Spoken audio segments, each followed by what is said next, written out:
சக்திவேல் அடுத்து வர எபிசோடில் பார்த்திங்க அப்படின்னா, அவங்க வந்து பார்த்தீங்கன்னா, ஃபுல்லாக வந்து 2 கோடி ரெடி பண்ண முடியல. 95,00,000 மட்டும் ரெடி பண்ணிவிட்டு, அந்த வீட வாங்குறதுக்காக போகிறாங்க. அங்கே வந்து சேட்டுக்கிட்ட, இதில 95,00,000 இருக்குது. இப்போதைக்கு வாங்கிக்கோங்க. அதுக்கப்புறம் 1 மாதத்துக்குள்ள நாங்கள் எப்படியாவது ரெடி பண்ணிடுறோம்னு சொல்கிறாங்க. அதெல்லாம் முடியாது. நான் வேற ஒருத்தவங்களுக்கு குடுத்துடுறேன் அப்படின்னு சொல்லிட்டு பார்த்தீங்க அப்படின்னா, வேற ஒருத்தவங்களுக்கு வந்து அக்ரீமெண்ட் வந்து ரெடி பண்ணுறாங்க. உடனே பார்த்தீங்க அப்படின்னா, வேலோட ஃப்ரெண்ட் அவங்களுக்கு தெரிஞ்சவங்களுக்கு கால் பண்ணி, இந்த மாரி 1 கோடி பணம் அவசரமா வேணும்னு கேட்குறாங்க. நீங்க இவ்வளோ தூரம் எனக்கு ஹெல்ப் பண்ணியிருக்கீங்க. இத கூட நான் பண்ண மாட்டேன்னு சொல்லிட்டு அவங்க 1 கோடி எடுத்துட்டு வராங்க. வந்தோனே பார்த்தீங்க அப்படின்னா, வேலு வந்து அந்த 1 கோடிய வந்து குடுத்துட்டு, உங்களுக்கு குடுக்க வேண்டிய மொத்த பணமும் குடுத்துட்டோம் அப்படின்னு சொல்லி, அவங்களே அந்த வீட்டையும் வாங்கிடுறாங்க.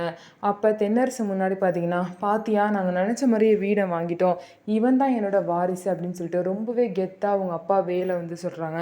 இதனால எல்லாத்துக்குமே சந்தோஷமா இருக்கு. தென்னரசுக்கு பார்த்தீங்கன்னா, ரொம்பவே கடுப்பா இருக்கு. இவங்க நெனச்ச மாரி வீடவே வாங்கிட்டாங்களே அப்படின்னு சொல்லிட்டு ரொம்பவே பார்த்தீங்க அப்படின்னா எரிச்சலா இருக்கு. ஆனா வேலு நெனச்ச மாரியே அந்த வீட வாங்கிட்டாங்க.